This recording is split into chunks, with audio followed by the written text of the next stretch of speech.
Hi everyone, welcome back to my YouTube channel. Today I'm going to film a video that I've been really excited to film. It's ranking every book that I've read in 2022. And in 2022 I read I think 23 books. It's not that many, but I still wanted to make a video because I thought it would be fun. And I'm hoping to read upwards of 30 books in 2023. So just a little bit about what I like to read, I guess. This is a mix of fiction, non-fiction, and then Christian books. And for fiction, I read fantasy, literary fiction, and romance. Those are like the genres that I like the most. Okay, so now I'm just going to explain the different levels or tiers that I have and what they kind of mean. So the bottom one is Could Have Gone Without It. I feel like I didn't have to read it. It wasn't a great book. I didn't really like it. The next one is Not Bad, Not Great. It just means meh. Next is It Was a Good Book. It's like there's not really much to say about it. I didn't love it, but it was just a standard good book. And then we have One of My Favorites, aka Memorable. And this just means it was one of my favorite books of all time or one of my favorite books of the year. And I just keep thinking about it, keep wanting to talk about it. And then the last one is life-changing, and that has to be really good for it to be life-changing. I have all these books down here, the little pictures of them, so I'm just going to go in order of when I read them.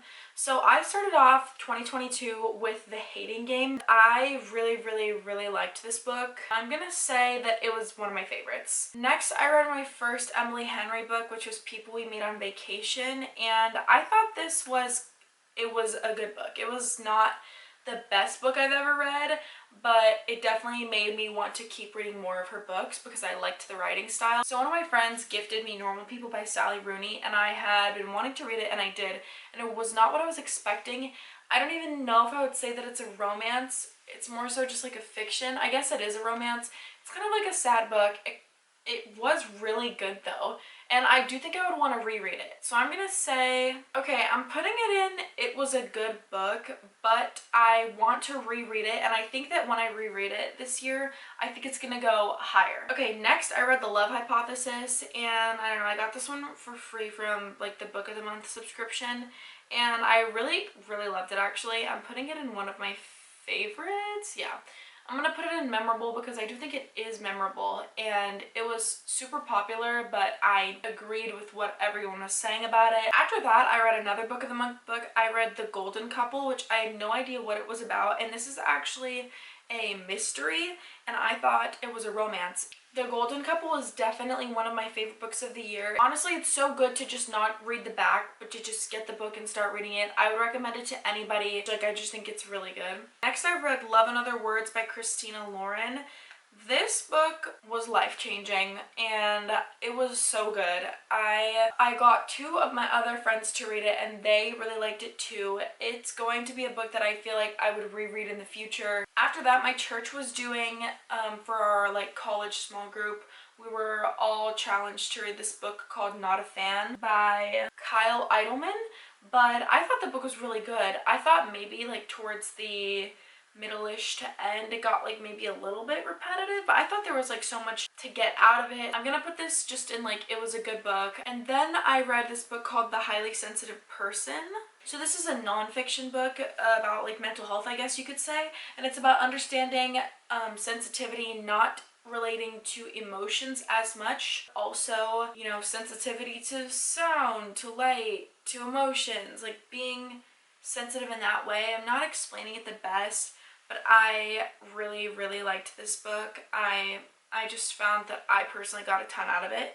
My boyfriend gifted it to me, so it was really good. Okay, next I started the Twilight series. I never read Twilight before, and I had never seen Twilight until last year, and I am so grateful to my friend Tori that made me watch this series because it is life-changing. It's the whole purpose of the life-changing tier is so that Twilight can go in there. I'm gonna put Twilight in life-changing. I'm gonna put New Moon in one of my favorites, and I'm gonna put Eclipse in one of my favorites, and then I'm putting Breaking Dawn in life-changing. And then after that, I read another Emily Henry book, which was Beach Read, and I liked this one better than People We Meet on Vacation, and it's like really talked about. I really liked Beach Read. I read it in the summer, so it was like the perfect time, and it was just like the perfect summer romance book. Next, I heard this YouTuber that I like, Haley Pham, recommending Better Than the Movies by Lynn Painter, and I read that while I was on vacation in Florida, and it was perfect. I read it in a day or two, and it was so good. I don't know if I'm going to put it in life-changing, but definitely one of my favorites. I don't know. As you can see, I'm having a lot of books that I liked this year, so that's good. Next, also in Florida, but doesn't really matter because it's just like a non-fiction book, but I read The Ruthless Elimination of Hurry by John Mark Comer. And when I tell you this was the best book that I've ever read in my entire life, it beats any other book I've ever read in my life. It was so incredible. It was so good.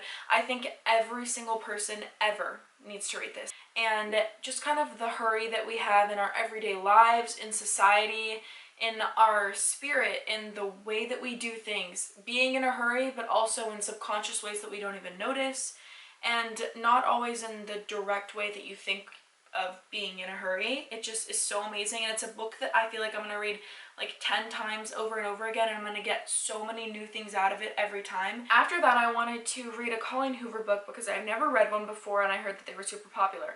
So I got Verity. It's a thriller, and I've never read a thriller before. And it was thrilling. I was literally so spooked. I was like freaked out, and like at first I was like, I can't tell if I want to give this 1 star or 5 star. So I'm gonna give it like, it was a good book. You know, like I don't know if it was for me. Next, after that, I read this book that my dad gave to me. It's a business book called Believe Nation, and it's about changing your belief systems in regards to business and like being successful and kind of how to be successful and stuff like that. He also is a Christian, so I'm actually gonna put this in not bad, not great, because there were some bits of information that I got from it that I was like, this is so valuable, this is so good. But also, some of the things that he said, some claims about God, I was like, I don't know if I agree with that. I don't know if the Bible is lining up with that. So that was kind of just a little bit confusing. So that's why I put it in this tier. After that, I read Mary Jane by Jessica Anya Blau. And this is a literary fiction book. And I thought it was absolutely amazing. I'm actually going to, I'm putting it in life-changing because it's like great summer book. It is based in the summer. It made me want to read so many books about like the 70s. It was based in the 70s about this, I think she's 14 years old. She's like a nanny for this family, and she just gets like thrown into this like world of like rock and roll and like crazy stuff, and there's not really a way to explain it. You just kind of go throughout her life with her, and it's really fun to read. Okay, next I read Book Lovers by Emily Henry, which is definitely going in life-changing. This book was so good. It was definitely my favorite Emily Henry book that I've ever read, and I've only read 3. She only has 3. Her new book comes out in a couple months, and I'm very excited to read it, but this book was so good. It was perfect for the summer, the best romance. I absolutely loved it. Now I am getting to the A Court of Thorns and Roses series, and this is what I finished off the year with. I started off with, obviously, the first one of Court of Thorns and Roses, and I'm putting this in one of my favorites / memorable, but there is more to explain once I rank the rest of them, so I'm going to rank the other ones, and then I'm going to explain. Then I put A Court of Mist and Fury in life-changing. So good. Like at this point of the series, I was obsessed. All I wanted to do was come home and read. And A Court of Wings and Ruin is going in Could Have Gone Without It. So this is super probably controversial. It's a super popular series, and let me explain. A Court of Thorns and Roses I read, and I was like, wow, this is really good. And then I'm reading Court of Mist and Fury. Like I said, I was just obsessed with that at this point. And then I moved on to A Court of Wings and Ruin. And I was so excited going into this book. I was interested in it, like I was really trying my best to like stay interested, but the writing style, also this series is by Sarah J Maas, I didn't say that. The writing style just like got to me, and like I just started noticing these things that once you notice them, you cannot unnotice them. Like I had to force myself to finish the book, but I was upset because it definitely put me in a reading slump. But yeah, that is every single book that I read in 2022. As you can see, it turned out really well. There are so many books that I really liked, and I am really excited for this reading year of 2023, and maybe I can make some book videos like throughout the year and not just one at the end of the year. I think that would be fun. I really hope that you guys have a great rest of your day, and I thank you so much for watching today's video. I'll see you next week. Hello?